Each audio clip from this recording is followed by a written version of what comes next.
What's going on, everyone? Chicago Bulls are a bit of an anomaly, right? It just seems like they are completely content with being sort of mediocre, middle of the pack, right? They're not good enough to really be anything more than at best a play-in team, but they haven't even really been that. They've struggled to be that.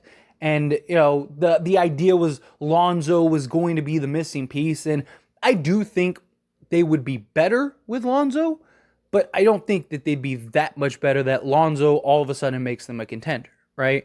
But regardless, Lonzo's going to miss another year this year, and they're going to be very likely another team fighting for a play-in spot. And you hear the owner talk about how, we hope to keep and sign DeMar DeRozan long term. We hope that he stays. Now, a lot of that is probably just pandering, right? What are you going to say? Oh, we can't wait for him to be a free agent and just leave us, right? Like, we can't wait. Like, dude's a bum. Like, what are he supposed to say? I understand that. But then you also hear, like, Vu talk about how, hey, like, this is the last chance, the last opportunity. Otherwise, some serious changes are going to be made. But I've been screaming for the Chicago Bulls to make moves since, like, the offseason last year, right? Like, if you followed me on this YouTube journey the last, year and some change, even before I had this Lakers channel, I talked about how, DeMar DeRozan over on As It Stands Sports, right? And I was like, hey, the Lakers, they're in desperation mode. You could probably fleece them. You might as well go do it, right? Go trade Zach LaVine to the New York Knicks. The Knicks, they're kind of in this desperation mode. They missed out on Donovan Mitchell. There's reports coming out that they're willing to offer a Godfather package. You're not going to be very good. You're going to be a play-in team or at worst miss the playoffs. And that's essentially what happened. And then even at the trade deadline, where I did have this Lakers channel, I was screaming, you should do the same things. Trade Zach LaVine to the highest bidder, trade Vu, and just go in a tank mode. And I do understand that last year, the Chicago Bulls weren't in the best tanking position as far as draft picks go, but I don't think you would have gotten more value for these guys. Again, you had the Lakers in desperation mode that probably at the time would have gave you 2 first-round picks, plus whatever else you wanted. You might have even been able to get Austin Reeves, right? Because this would have been before the Austin Reeves emergence, right? Before Austin Reeves really broke out. You might have really been able to fleece the Lakers. And that didn't happen. So very likely, my guess, and look, I could be wrong, but chances are I'm probably going to be spot on that Chicago's not going to be very good again this year. Maybe they have a stretch or two where they, surprise some people. But I think in the end, come trade deadline, they're going to be in the exact same position of like, hey, we need to trade everybody. And the problem is, who's trading for DeMar DeRozan, right? Now, he's a 25, 5-5 guy that shoots 50% from the field. Last season, he was 24.5 points, 5 rebounds, 5 assists. But he's 34 years old. He has been Mr.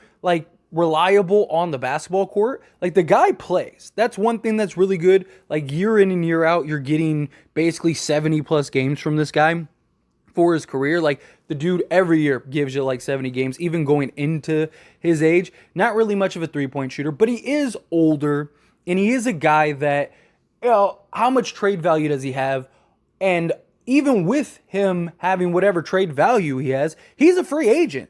So he could just dictate where he wants to go. Now, a team like Miami, if they miss out on Damian Lillard, I actually think DeMar DeRozan makes a lot of sense. Right? I actually do think that would be a nice kind of supplement because DeMar kind of gives you a lot of the same things that, Lillard would give you and provide as that go-to scorer, the guy that could go get you 25 to 30 on any given night, and a closer, right? A legitimate closer. DeMar DeRozan has also been one of the best closers in the entire league the last handful of years. Not this past year, but the year before, he was actually number 1 in the entire league. So this is a guy that is clutch, not afraid of the moment, can hit big shots, and could be an important piece for a team like Miami. But this isn't a channel about Miami. This is a channel about the Lakers. And it does potentially, we'll see how things play out, right? But the one position that the Lakers appear to kind of have a need for, and it would kind of make sense to go and get a veteran in that regard, is the shooting guard position, right? There's also a lot of talks about trading D'Lo because they were able to convince him to get his waive his no trade clause. Now, it is probably like if the Lakers are interested in DeMar DeRozan, which they've expressed for the last like handful of years that they have been, and even DeMar wanted to be a Laker. He was like last year, like this time last year, DeMar DeRozan was talking more about the Lakers than he was anything else. Like he was doing all these interviews and stuff like that, and just all the conversations were about the Lakers. He talked about how he thought he was going to be a Laker until the Russell Westbrook trade. So I'm sure there's a part of him that wants to be a Laker and could even control and dictate where he wants to go. Again, he's a free agent. Now, I also think that there is a real possibility. I don't think it's super likely. So don't like be like, oh, like, but if the Chicago Bulls are bad this year and they fail to find a trade and they end up trading like Zach LaVine and some of these guys, which they've already shopped around Zach LaVine, so don't be shocked, right? If they end up tearing it down come the trade deadline, I don't think they're going to find a trade partner for DeMar DeRozan other than maybe the Lakers, and it's like something like a D'Lo and whatever to go get DeMar. But I wouldn't be shocked at all if DeMar DeRozan ends up getting bought out, right? And then he could freely sign with the Lakers, and maybe the Lakers sign him with the 15th roster spot. Now, we'll touch on that here in a minute. Stay with me. But it would make more sense for the Lakers if the Lakers do want DeMar DeRozan and are interested in DeMar DeRozan. It would make more sense to go trade for him just on the fact that you would have his bird rights so you could re-sign him long term, right?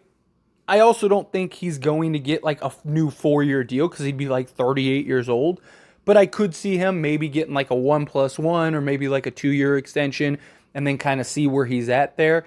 Also, if he was to get bought out and waived, like you could always just trade D'Lo for other pieces, keep some cap flexibility next year. LeBron could opt out. And if you win the NBA championship, you don't think LeBron's going to go for number 6 and will do whatever it takes? I'm not saying that he's going to go and play for the vet minimum or anything like that, but if he needs to get DeMar DeRozan $18 million, he can do what he needs to do to go get DeMar $18 million for 2 years. It's not that big of a deal. Give him like the D'Lo contract, right? Like that is something I could absolutely see happening.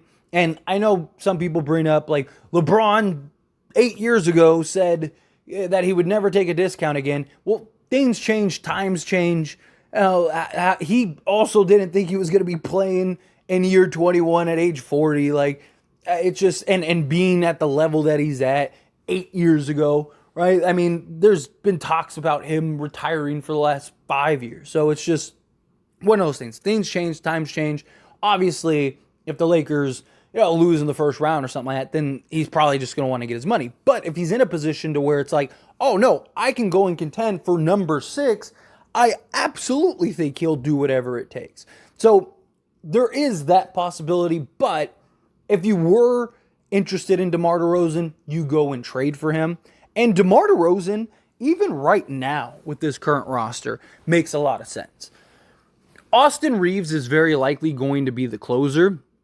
He's very likely going to be the guy that has the ball in his hands a good majority down the stretch. Obviously, Anthony Davis and LeBron James. But what we saw in the playoffs, I think, is kind of the approach that the Lakers take this year. They've talked about it. Austin Reeves has even talked about it. And so it would be nice, though, to have a guy in DeMar DeRozan, one that can just go get buckets, right? And also be one of the best closers in the league, fill in that shooting guard spot. You could move Austin Reeves to the point guard, right? And go Reeves, DeMar, Bando or whomever, LeBron and AD. And it just gives you another 25 to 30 point a game threat. I don't think he would average that on this Lakers roster, obviously, but I think he still would be a 20 point a game guy easily.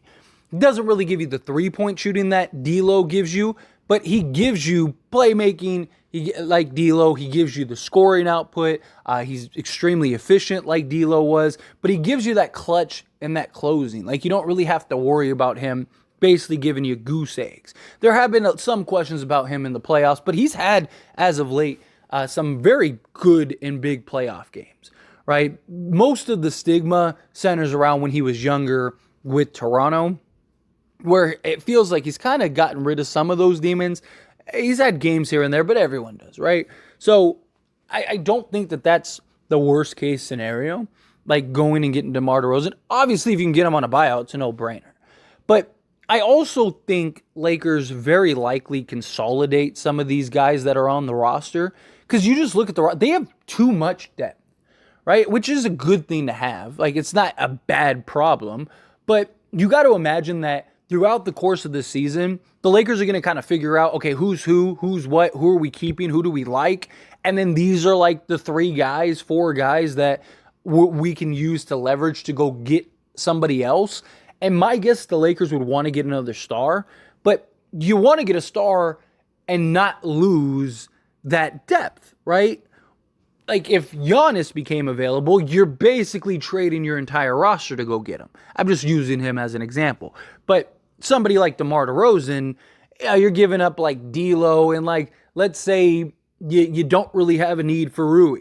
Again, just an example. Don't freak out. But let's say you could just do something like that. You just go D'Lo and Rui for DeMar DeRozan, and maybe you could get like an Alex Caruso or something in the deal by throwing another piece in, right? And now you got basically your core guys. Maybe Cam Reddish is really emerging and looking great and playing great, and you're like, well, we move off of Rui's long-term money. Cam Reddish kind of step into that role, and then we got DeMar DeRozan, who can basically provide his offensive output.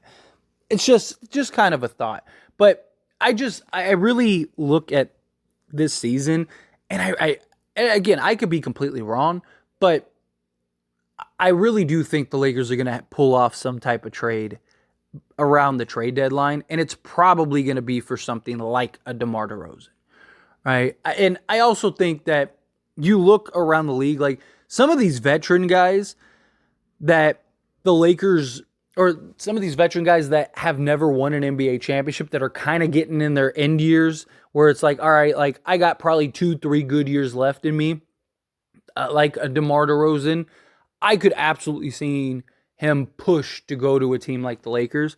I think the Lakers are really going to attract some of these stars this year, because I think the Lakers are going to be one of, if not the best teams in the entire league. And I think a lot of these stars, like a DeMar DeRozan, is going to look at that and go, the Lakers have enough to trade for me and still be the best team in the league, or one of the best teams in the league, and I could basically put them over the top, right? Like, I could see that being the case. But anyway, as always, this is a discussion, so I pass the question on to you. Let me know your thoughts and opinions down in the comments below. What do you think? 1, would you want DeMar DeRozan? 2, do you think he would potentially get bought out? Again, because I don't see how many teams are looking at DeMar DeRozan and going, man, you know what we're missing is DeMar DeRozan. DeMar DeRozan's the piece that puts us over the top. And have the assets and pieces to trade for him without ruining the roster. And it's just, and he's 34 years old, and he's a free agent.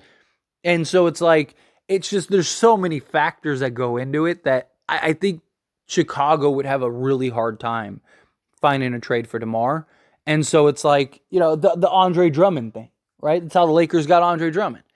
They tried to find trades. No one really wanted to trade for him because he's free. You know, they thought he was going to leave, and, you know, he wanted to be the guy. And then there was locker room issues with him, though, not with DeMar, but with him, there was questions and stuff like that. He ends up, because they couldn't find a trade, get bought out, and then he goes and signs with Lakers. I can see something similar where they try to trade DeMar. No one's really biting for DeMar.